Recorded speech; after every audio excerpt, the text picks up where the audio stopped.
Eh bien salut tout le monde, comment allez-vous les amis? C'est Romain de la chaîne Tech News et Test, je suis super content de vous retrouver aujourd'hui. Je vous explique un peu ce qu'on va faire. Vous aviez été super nombreux à chaque fois à me demander avec quel matériel je travaillais, quels objectifs que je pouvais avoir pour mes appareils photo. Juste avant toute chose et avant de commencer, je tenais à vous dire que je n'enregistre pas avec de micro-cravate ou autre, j'enregistre avec la Canon Legria Mini X. Donc si jamais le son est un poil moins bon que d'habitude, c'est normal tout simplement parce que je voulais vous parler du micro-cravate qui est juste ici, dont on va parler juste après. Donc voilà, je voulais vraiment commencer par tous les petits accessoires photo que je peux utiliser à longueur de journée, quand je fais mes vidéos, quand je les monte, ou tout le traitement qui peut se passer aussi derrière les vidéos, notamment avec l'ordinateur que je vais vous présenter juste ici. On avait déjà pu un peu voir tout ça lorsque j'avais présenté mon setup, mais là c'est vraiment, voilà, vraiment plus objectif dans la photo, dans la vidéo. Il y a parfois aussi des moments où je peux partir en voyage pour filmer d'autres plans, comme vous avez pu le voir la dernière fois avec les voyages que j'avais pu faire à Amnéville par exemple, dans une station de ski fermée. Donc quels sont les matériels que j'ai utilisés pour pouvoir me filmer, pour pouvoir filmer tout ça. C'est de ça dont je voulais vous parler aujourd'hui, j'espère que ça vous plaira. C'est une vidéo un peu plus longue et un peu plus embarquée avec moi dans ma vie de tous les jours. Voilà, n'hésitez pas à me donner vos avis dans les commentaires et puis on est parti pour la vidéo.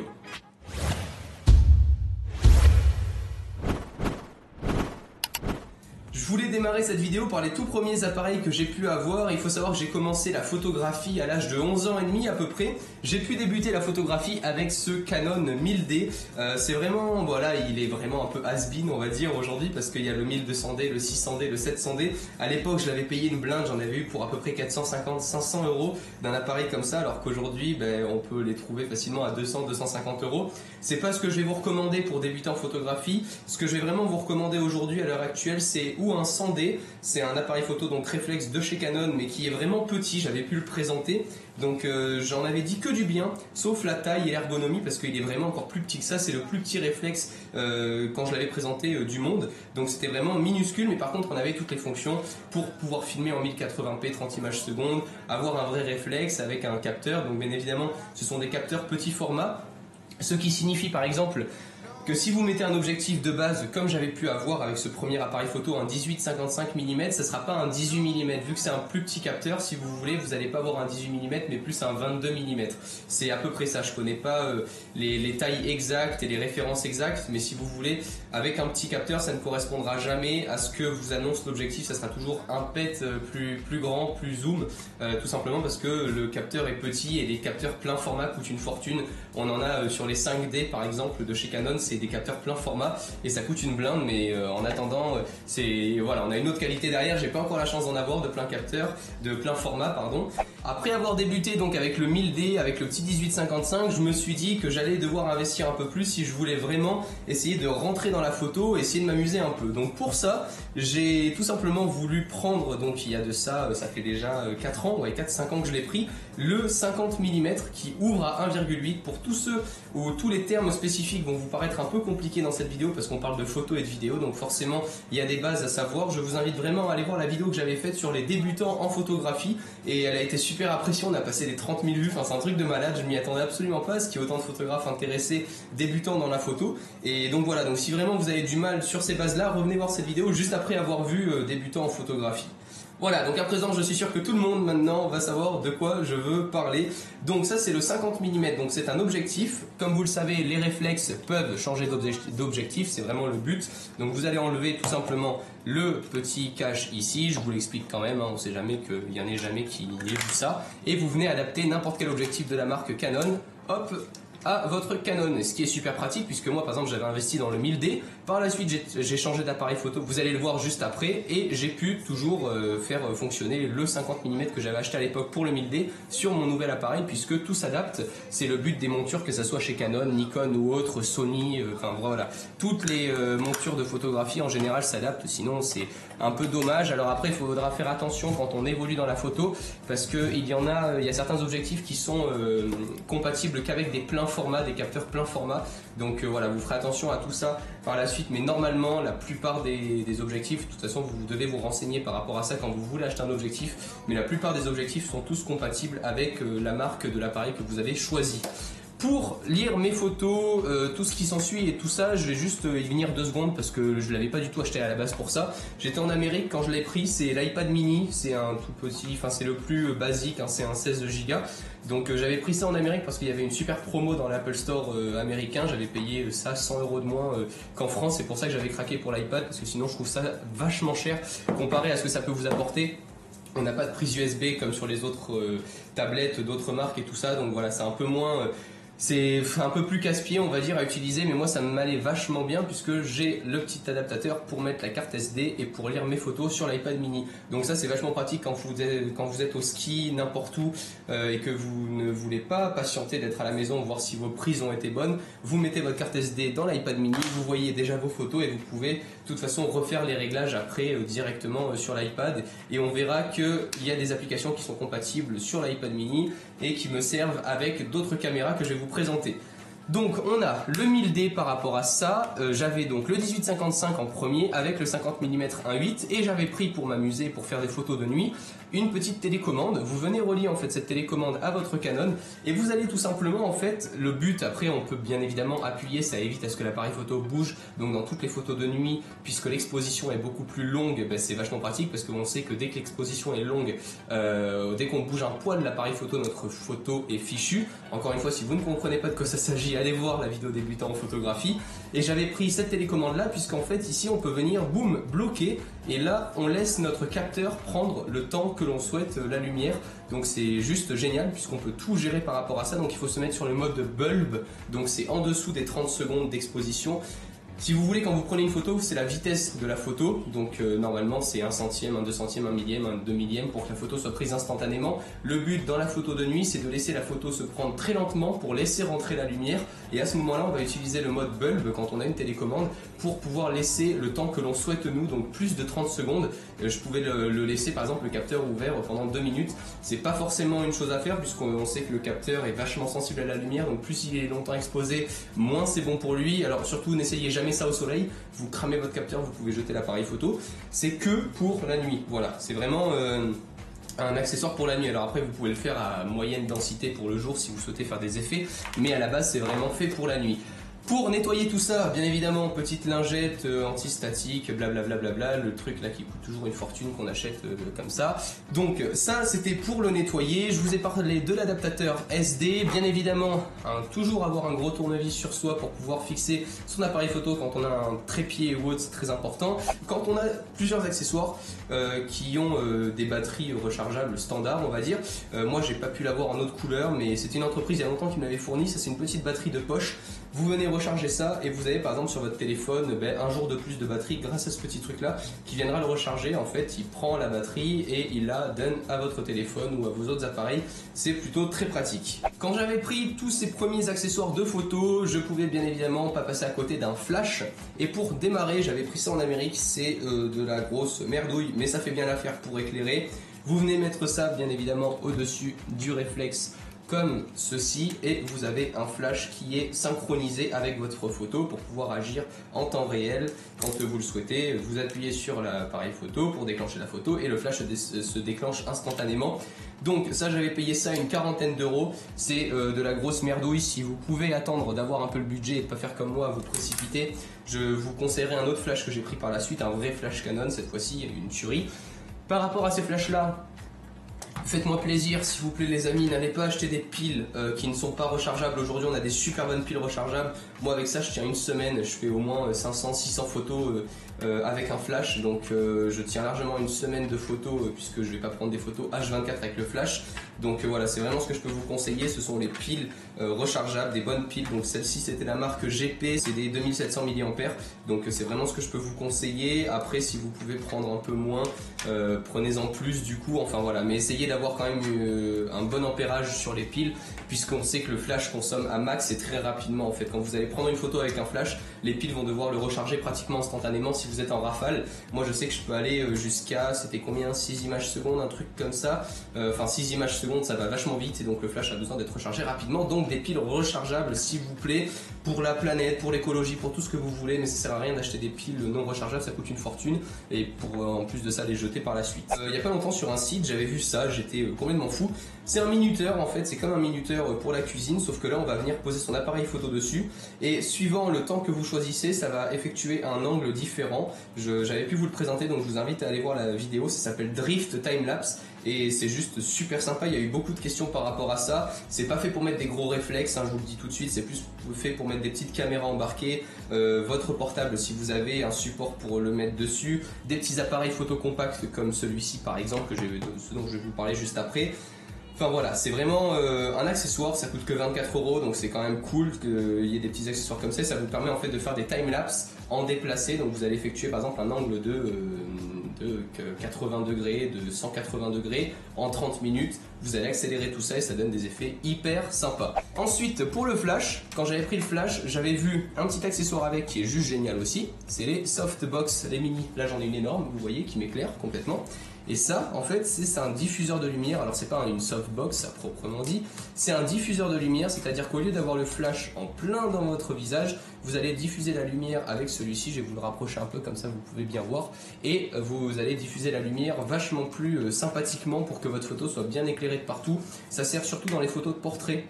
C'est vraiment bien, puisqu'un flash, on sait qu'on le met ou comme ça, par exemple, vers le haut pour que ça reflète la lumière si vous avez un plafond pas avec 5 mètres de hauteur et un fond blanc, ça va bien refléter la lumière, vous allez avoir une belle qualité de luminosité. Et par la suite, si vous voulez le mettre en pleine face, mais shooter avec une puissance un peu plus haute, puisqu'on sait que sur les flashs comme ça, on peut régler, même sur des petits flashs comme ça un peu merdiques, on peut régler l'intensité de la lumière qui va être dégagée. Et donc par rapport à ça, on peut mettre un diffuseur boom par-dessus et vous allez pouvoir prendre une photo en diffusant correctement la lumière et c'est vraiment super sympa pour tout ce qui est photo. On commence à passer un peu du côté un peu plus pro, un peu plus haut. Là c'est vraiment les premiers accessoires que je pouvais vous recommander. Encore une fois, n'allez pas vouloir acheter le 1000D, hein, c'est vraiment pas ce que je peux vous conseiller aujourd'hui. Voyez aujourd'hui pour débuter en photographie entre un 100D, un 1200D, un 600D ou un 700D, suivant ce que vous souhaitez faire. Je parle uniquement Canon puisque c'est avec cette marque là que j'ai évolué, je connais absolument pas Nikon. Je suis désolé pour vous si vous étiez plus parti pour découvrir du matos Nikon, mais de mon côté c'est vraiment avec Canon que je bosse depuis pas mal de temps et j'en suis super ravi, donc je continuerai comme ça pour le moment. J'ai pris, alors ça c'était vraiment une folie, mais c'était la petite folie, c'est le Pentax, donc celui-ci c'est le Pentax WG1, c'est ce modèle là, il date d'il y a un peu longtemps, il a 3 ans bientôt, donc ouais 3-4 ans, donc il y aura sûrement d'autres modèles à aller voir, des modèles plus récents, mais en tout cas c'est juste une tuerie. Vous avez un mode macro où il y a des LED carrément qui s'éclairent autour de l'objectif photo pour pouvoir faire de la macro quand vous êtes sous l'eau, je vais vous le montrer voilà comme ça, et c'est juste génial. On a un bel écran, mais vraiment un bien bel écran, on peut filmer en HD, donc pas en Full HD mais en HD, on fait de la belle 720p, ça descend jusqu'à je crois 10 mètres de profondeur, 10 ou 15 mètres, et il n'y a pas besoin d'avoir de caisson étanche ou quoi que ce soit, on a accès directement au bouton et vraiment la qualité est juste géniale, donc c'est ce que je peux vous recommander. Ça coûte dans les 200-250 € un appareil photo comme ça, mais c'est top. On le sort pas tout le temps, mais quand on est en vacances, je vous assure qu'on est vraiment content de l'avoir à la piscine, pour se filmer dans l'eau, dans la mer, où vous voulez. Ça craint vraiment rien, ça fait longtemps que je l'ai, c'est pour ça que je souhaitais vous en parler.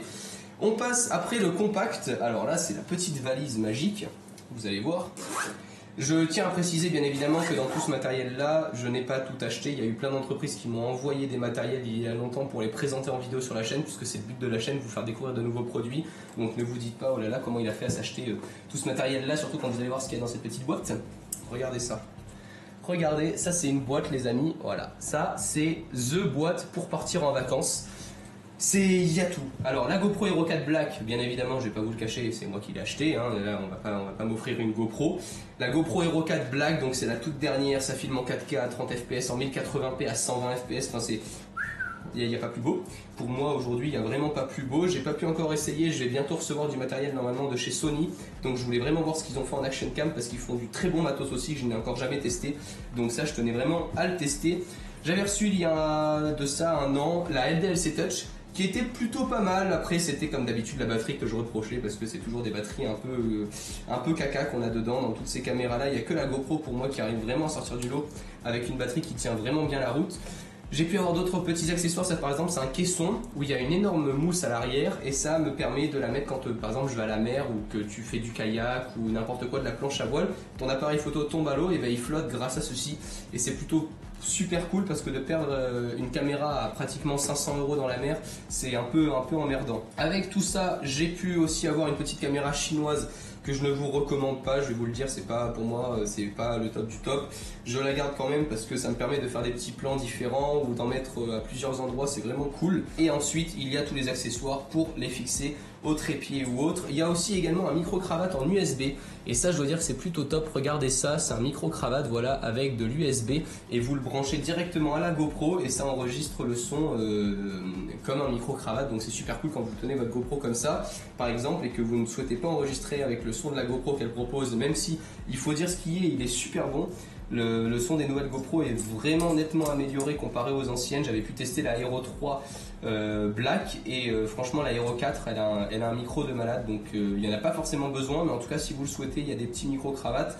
Je vous ai pas précisé bien évidemment, mais vous avez tous les liens dans la description, hein, je vais pas vous le dire, tous les matériels que je présente là vous l'avez dans la description. Ça c'était au niveau des GoPro, des caméras embarquées. Pour tout ce qui est GoPro caméra embarquée, il ne faut pas oublier les petites carte SD, donc ça c'est de la micro SD, je vais voir si vous allez avoir la qualité correcte au niveau de la caméra. Voilà, ça c'est une micro SD de 64 Go en classe 10 de chez SanDisk. Autant vous dire que ça coûte une blinde, mais qu'est-ce que c'est super. Ils m'en avaient envoyé quelques-unes, ils m'en avaient envoyé 2 ou 3 des comme ça, et j'en ai dans toutes les caméras, c'est vraiment, ça marche d'enfer. Et en plus de ça, SanDisk, si je ne me trompe pas, alors maintenant il y en a plusieurs qui résistent à ça aussi, mais SanDisk c'est l'une des marques qui, quand vous faites tomber votre caméra dans l'eau, votre caméra sera morte, si elle n'est pas bien évidemment waterproof, mais en revanche, la carte SD peut tenir 10-15 jours dans l'eau et une fois qu'elle sera sèche, vous pouvez la remettre dans votre ordinateur et retrouver vos fichiers. C'est pas des conneries, j'ai vu plein de tests sur internet où les mecs les laissaient vraiment 15 jours dans un verre d'eau et vous avez tous vos fichiers intacts dans la carte SD. Donc pour ça, c'est vraiment comme ça. C'est les marques que je recommande. Ensuite, il m'avait envoyé SanDisk, ça c'était un petit serveur de 64 Go que j'utilise pour la photo, puisque quand on est en vacances, tout le monde prend des photos et des vidéos, mais on a toujours beaucoup de mal à ce que tout le monde puisse avoir les photos de tout le monde. Donc ce que je fais, c'est que ça c'est relié en Wi-Fi à la box quand je suis par exemple en déplacement. Tout le monde se connecte à cette SanDisk là qui elle va répéter le réseau de ma box Wi-Fi, mais en plus de ça elle va proposer un petit dossier partagé dans lequel vous pouvez mettre tous vos fichiers. Et voilà, et comme ça quand une telle personne met tel fichier, vous pouvez le récupérer directement. C'est un petit serveur de poche et ça marche vraiment d'enfer. Il y a une petite batterie d'embarquer, pas besoin d'avoir une alimentation forcément avec. Je l'avais présenté également en vidéo et ça marche vraiment drôlement bien. On va passer à présent au matériel beaucoup plus pro. Ah là là, j'adore. Bon, alors, avant toute chose, il faut jamais oublier quand on part en vacances ou autre les manuels de ces appareils photo. Vous pourrez lire ce que vous voulez, si vous n'avez pas ça les amis, vous êtes vraiment embêtés puisqu'il y a toujours un mode ou une photo qu'on veut réaliser où on ne connaît pas exactement le fonctionnement de l'appareil pour le réaliser. Donc voilà, bon, je vous cache pas qu'après 5-6 ans de photo, on n'en a plus vraiment besoin. Mais en tout cas, moi, pendant la première année, la bonne première année où j'ai utilisé à mort le 1000D, je bouffais que du manuel tous les soirs. C'était mon livre de chevet, je m'éclatais et je regardais, j'avais mon appareil photo dans le lit, j'étais accroupi comme ça, je regardais mon manuel et je m'amusais à prendre des photos. C'est vraiment comme ça qu'on apprend. Petite pause. À présent, passons au matériel que j'ai pu acquérir il y a maintenant 1 an de ça. J'avais craqué tout simplement, j'en avais marre d'avoir le 1000D, j'avais pas de caméra à moi, j'utilisais toujours la caméra de ma mère pour faire les vidéos et je me suis dit bon bah vas-y lance-toi, tu prends ça pour ton anniversaire. J'ai pris le 60D et alors là ma vie a changé, vraiment. Non, quand vous passez d'un appareil photo amateur à confirmer, on va dire, c'est pas du semi-professionnel. Semi-professionnel pour moi chez Canon c'est plus du 7D ou du 5D et du professionnel c'est du 1DX, du 1D, enfin voilà. Mais en tout cas ça rentre dans un semi-professionnel, on peut vraiment toucher à n'importe quel réglage en s'éclatant. On peut monter dans la sensibilité à la lumière sans avoir une image caca, c'est super top donc pour toutes les photos de nuit. Et à partir de là, je me suis lancé à vlog dans la vidéo, en fait, une fois que je l'avais reçu. Et cette année, j'ai voulu prendre, je me suis dit, bon, je vais pas racheter un appareil photo, j'ai déjà le 60D. Mais ce que je vais faire pour l'améliorer, je me suis pris la batterie grip que j'avais pu aussi prendre ici. Je n'ai aucune batterie grip officielle de chez Canon, ce sont que des copies qui viennent de chez de eBay. Tout simplement, je paye ça à chaque fois 40 ou 50 euros au lieu de 180 € neuf. Et c'est une tuerie puisqu'on met 2 batteries au lieu d'une.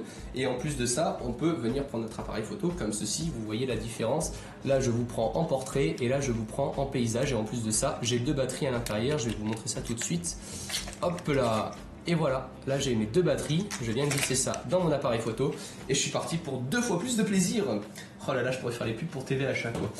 Au niveau des batteries, faites bien gaffe par contre, on vous vend souvent le battery grip avec des batteries chinoises dégueulasses. Pour les batteries, investissez dans des vraies batteries de chez Canon. Je sais que ça fait vraiment mal au porte-monnaie, je sais qu'on en a à chaque fois pour 60-70 euros de batterie, mais c'est génial, j'en ai pris 2 en plus, officiels. J'ai tenu la dernière fois 1 semaine et demie sans les recharger, j'en avais 4, j'ai tenu 1 semaine et demie de photos et de vidéos sans les recharger. C'est vraiment en faisant à peu près 2-3 heures par jour, de la photo et de la vidéo, on tient vraiment super longtemps quand on a des bonnes batteries. Et ça c'est le secret pour vraiment pas être emmerdé en vacances. Pour l'appareil photo, je vous avais parlé tout à l'heure du petit flash tout caca. Maintenant j'étais passé, donc il y a 3 ans de ça, j'avais pris en fait 1 an après avoir pris ce flash là, j'ai pris le 430E X2 de chez Canon, ça coûte dans les 200 euros. Maintenant il a un peu baissé, avant il était plus cher, mais c'est génial. Enfin moi je trouve magnifique, en fait on a carrément un autre appareil avec nous. Si vous voulez, on peut le régler autant que l'appareil photo, et l'appareil photo peut nous le régler autant que l'on le souhaite. En plus de ça, il peut être piloté à distance. On a un petit pas, si vous voulez, de trépied où on le pose. Moi je prends ma photo ici, et bien mon flash doit être diffusé dans ce sens là si je le souhaite. Ça c'est vraiment génial.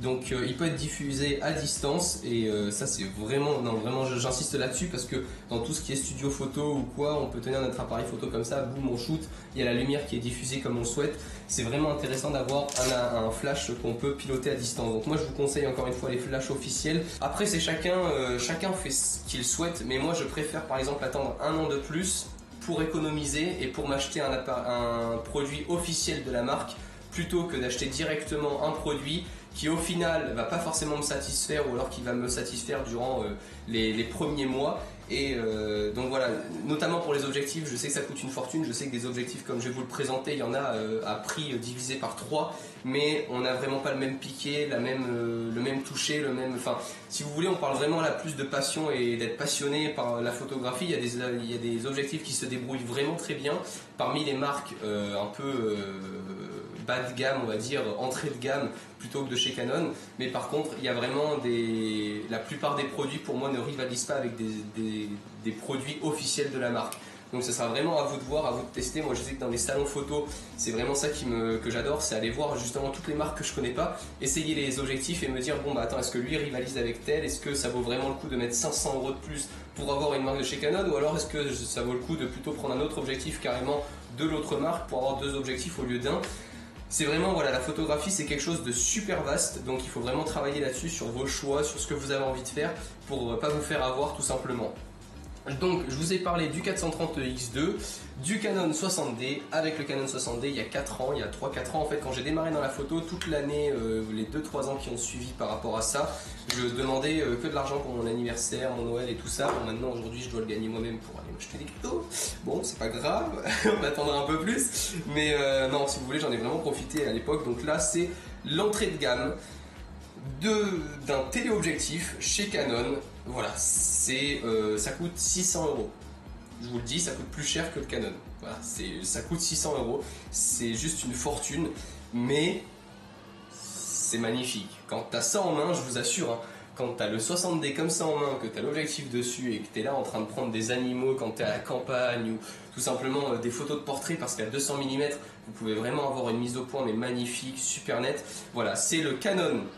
Donc c'est le 70-200 mm qui ouvre à 4, celui-ci c'est pas le 2.8, celui qui ouvre à 2.8 pour laisser rentrer encore plus de lumière et avoir un piqué encore plus amélioré, et donc si vous voulez, comment ça s'appelle, pas le flou à l'arrière mais le bokeh, voilà, ça s'appelle ainsi, le bokeh, encore plus amélioré. Il faudra dépenser 600-700 euros de plus. Donc voilà, j'avais pas l'âge pour dépenser 1500 euros dans un objectif, déjà 600 euros c'est déjà énorme. Donc voilà à quoi il ressemble, c'est la bestiole 70-200 mm de chez Canon, avec bien évidemment le pare-soleil, ne serait-ce que le pare-soleil, si vous le voulez, officiel de chez Canon, je crois qu'il coûte plus de 100 euros. J'avais regardé sur le site, et si vous voulez juste le pare-soleil, c'est une fortune ces pare-soleils, je ne sais pas pourquoi. Je sais pas s'ils ont des pouvoirs surnaturels, mais ces pare-soleil là, moi je sais que si je dois en racheter de rechange, je les prends pas de la marque parce que c'est la même effet, hein. Du moment où on a un rond noir autour, ça laisse plus rentrer la lumière comme on le souhaitait faire, donc ça sert à rien d'avoir des pare-soleil officiels. Et cette année, j'avais pu vous en parler, j'avais pu vous en parler. Cette année, pour Noël, je me suis offert le 17-40 mm qui ouvre à 4 également. Donc 17-40 mm, c'est juste génial pour faire tous les plans. Le voici avec un moteur ultrasonique pour faire tout ce qui est plan, rendu, fondu, voilà, mise au point. Vous pouvez faire tout ce que vous voulez pour de la vidéo, c'est vraiment génial. Moi je sais que j'utilise maintenant mon Canon 60D beaucoup plus pour de la vidéo quotidiennement que de la photo. La photo c'est vraiment réservé lorsque je pars en voyage, que je suis avec la famille ou autre. Donc voilà, ça c'était concernant les objectifs. À présent, pour finir, parce qu'on a déjà bientôt terminé, vous me direz c'est déjà suffisant. Quand j'enregistre une vidéo à distance ou quoi, que je ne mets pas directement le microphone sur le Canon, je prends, ça c'est un petit enregistreur Olympus, hein, voilà à quoi ça ressemble, j'ai dépensé 40 € là-dedans, hein, pas besoin de dépenser 300 €, ça enregistre très bien, et vous dépensez 24 €, vous avez ce microphone de chez Audio-Technica qui est une pure tuerie, vous le clipsez là, vous avez une petite pile à l'intérieur qui est surnaturelle aussi, elle tient un an, je ne sais pas comment ça serait possible, depuis que je l'ai déjà au moins utilisé 3-4 heures et elle est toujours aussi en pleine forme. Donc voilà, ça c'était vraiment concernant tout le matériel photographie vidéo. Maintenant on finit par les accessoires. Alors en accessoires, il y en a 3 que j'ai pu acquérir durant ces derniers mois, puisque j'ai voulu vraiment me professionnaliser dans la vidéo et avoir plus de matériel à prêter à des caméramans quand je suis en déplacement.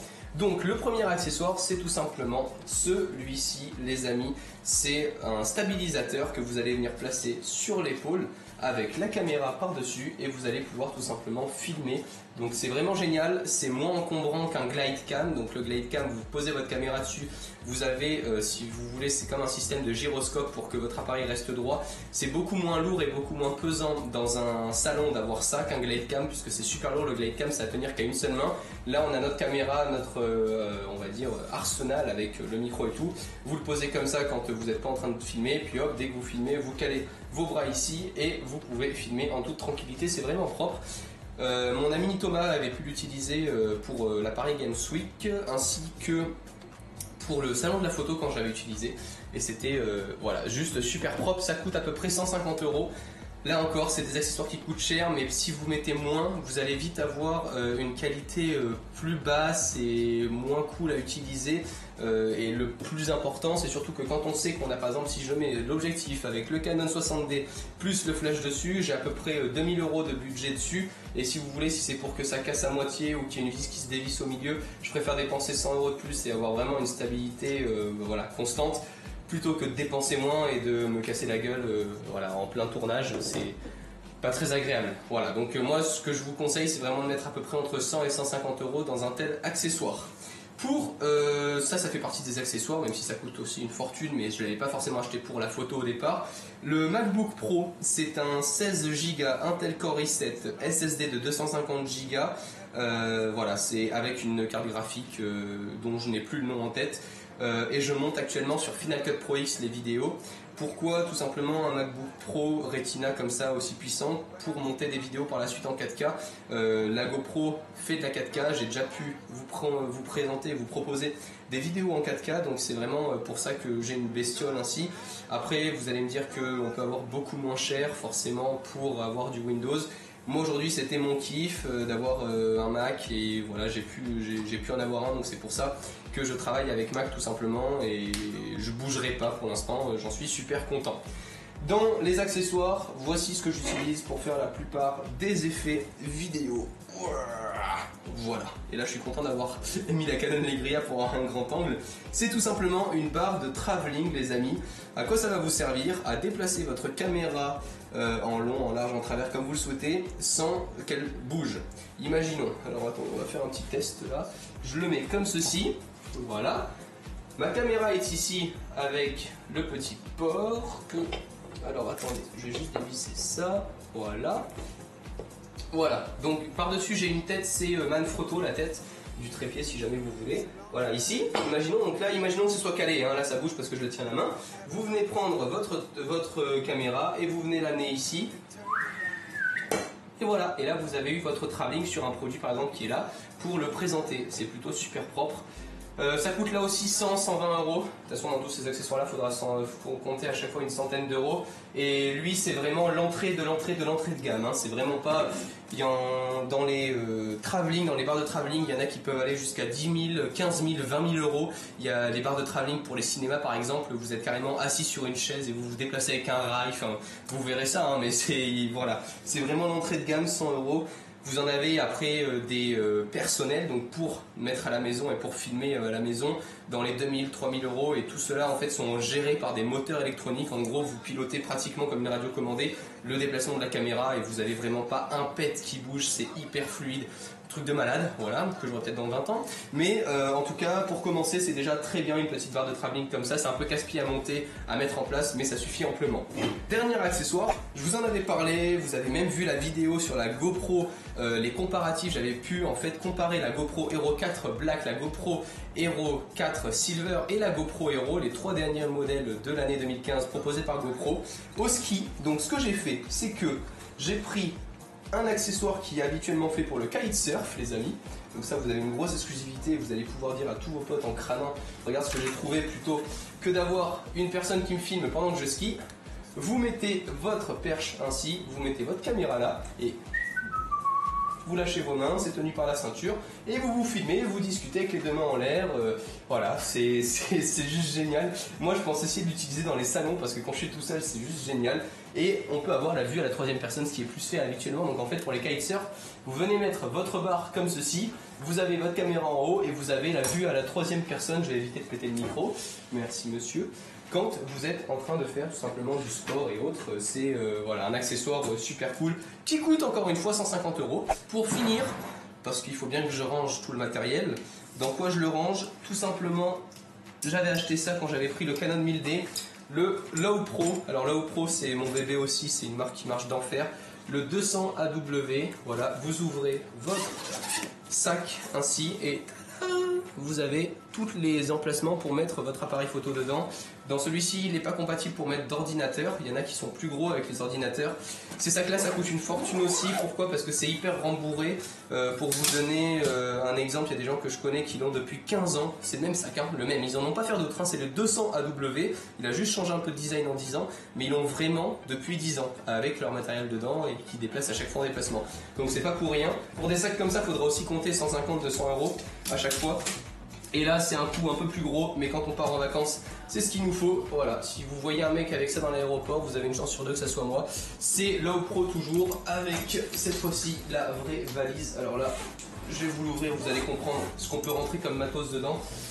Attention, parce que là, si je fais tomber tout ça, voilà, et voilà.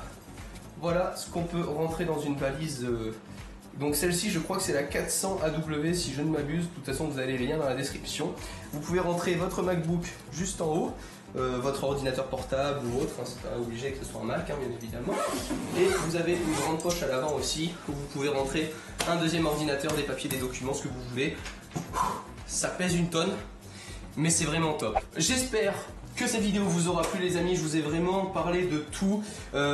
Pour finir, bon, j'avais les clés USB aussi, ça c'est une petite clé USB pratique que j'avais vu présenter, compatible avec les smartphones Android. Donc vous avez une prise ici USB pour rentrer dans votre smartphone, une prise ici USB pour mettre dans votre ordinateur. Et ça c'est top quand on veut par exemple mettre des belles photos sur Instagram. Je prends ma photo avec mon appareil photo, je la transfère sur mon ordinateur, je viens mettre ma clé USB dans l'ordinateur ou alors je branche mon téléphone directement à l'ordi, hein, ça fonctionne aussi. Mais on a une prise USB directement reconnue par le téléphone et c'est plutôt cool. J'espère vraiment que cette vidéo vous aura plu, qu'elle vous aura servi. Je vous ai donné mes conseils, mes points, enfin voilà, tout ce que j'ai pu vous raconter durant cette vidéo. J'espère vraiment que ça vous aura servi. Si c'est le cas, n'hésitez pas à laisser un j'aime dans la vidéo, ça répertorie encore mieux la vidéo, ça la met en avant par rapport à YouTube et moi ça m'aide encore plus à évoluer, à pouvoir avoir encore plus de choses à vous présenter. Donc voilà, vraiment, n'hésitez pas les amis à participer à l'interaction comme ça dans les vidéos, c'est vraiment fait pour. En tout cas, je vous remercie, je commence à être essoufflé parce que là de parler depuis une demi-heure, ça commence à faire long. D'ici les prochaines vidéos, les amis, prenez soin de vous, n'hésitez pas à aller voir toutes les dernières vidéos de la photo si vous êtes un grand passionné comme moi. Et moi je vous dis prenez soin de vous et à la prochaine, ciao tout le monde.